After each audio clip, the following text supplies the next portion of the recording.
Hey, what's up everyone? This is Silver Slayer. Thank you for tuning into this video. I'm going to lay it out as blatant and as in your face as possible to get the point across. We are running extremely low on physical gold and silver.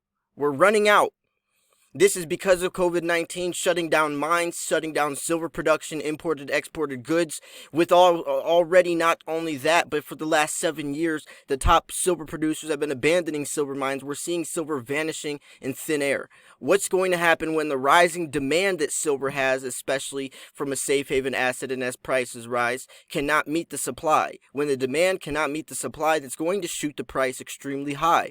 So I have an article from Seeking Alpha talking about the short squeeze on physical precious metals, and also the 2020 crash shattered a key indicator. Here's how we can make 150% on silver. So with that said, make sure to smash the like button. Make sure you subscribe because I do post daily videos.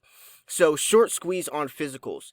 The whole cause of this crisis is the coronavirus, which has led to a lot of mines to shut down.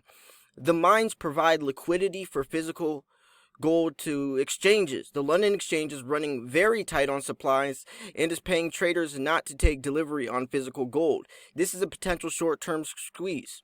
Traders on the short side of the physical trade cannot cover their positions in futures markets without paying a hefty premium for physical gold, and it will take a long time to get it delivered. We're seeing 15 plus order delays and $300 minimums at APMEX and JM Bullion and places like that. The U.S. Mint sold out of American Eagles. Royal Canadian Mint shut down for 2 weeks. So in short, physical gold cannot be obtained at current paper prices.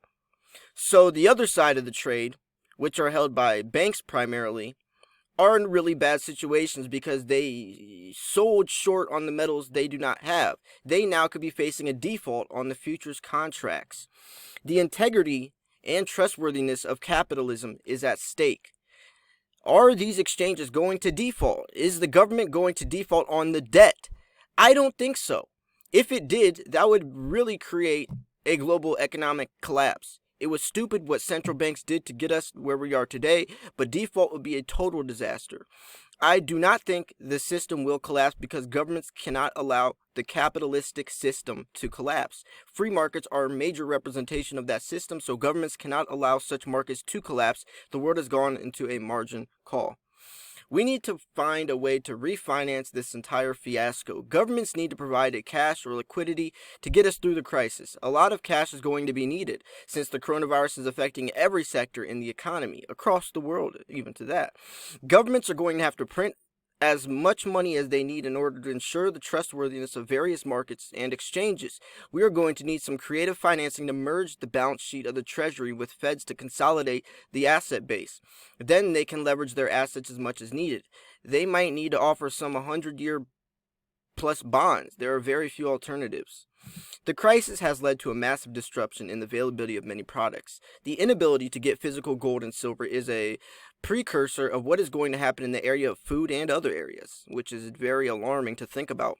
We may be entering a period where food will be scarce. Given the breakdown of supply chains, I believe we are strong enough as a country to survive if we wake up and realize the coronavirus is the tip of the iceberg, which is definitely true. This is just exposing what the reality behind the scenes. COVID-19 was just the icing on the cake to really show us how broke we really are and how corrupt our financial system is in play. The virus is not cause of the collapse, it's just the trigger, which I was kind of just mentioning. The crisis has been developing for at least 40 to 50 years. In 1971, when the U.S. went off the gold standard, which I always talk about, it was the beginning of the downfall in the American empire. And that's because we stopped having our money backed by real gold and silver, which at that point we sold ourselves off. It removed the confidence that the U.S. dollar was solidly backed. Instead, the dollar became backed with oil. Now we have the consequences of that. Crude oil is not the other side of the dollar, and it's not a currency. It's a commodity. Gold is a commodity too, but also has ages of currency. Looking back to 2008, when it looked like the world was going to end, we managed to refinance a way out of the crisis. But the debt we added in 2008 has almost doubled as of 2020. Such debt is unsustainable. Eventually, interest rates are going to go up. With such debt, 1 percentage point of an increase in interest rates will make it almost impossible for for most countries to continue to pay their debts. Rates have fallen to almost 0%, but that means the Fed has no room to lower rates to try to get any of the economy going again. The policies now are going to pump money into the economy until it gets going again, but it's not working. A lot of companies are going to go bankrupt.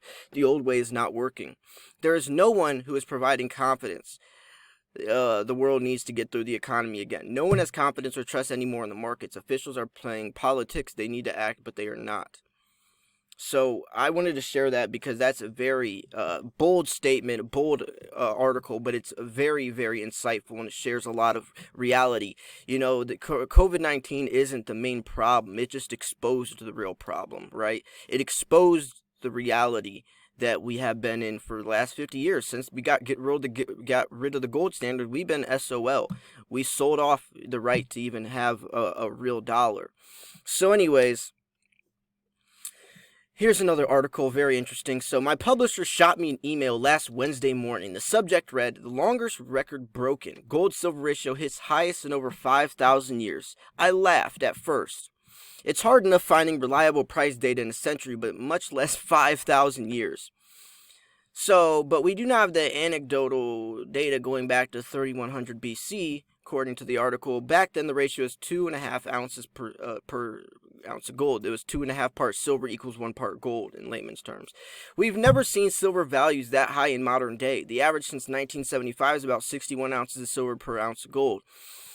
It's a ratio that took a lot to write about. I was told in the February 24th Winning Investor Daily, you must buy silver right now. And since then, the ratio took a crazy turn. Just look at this chart.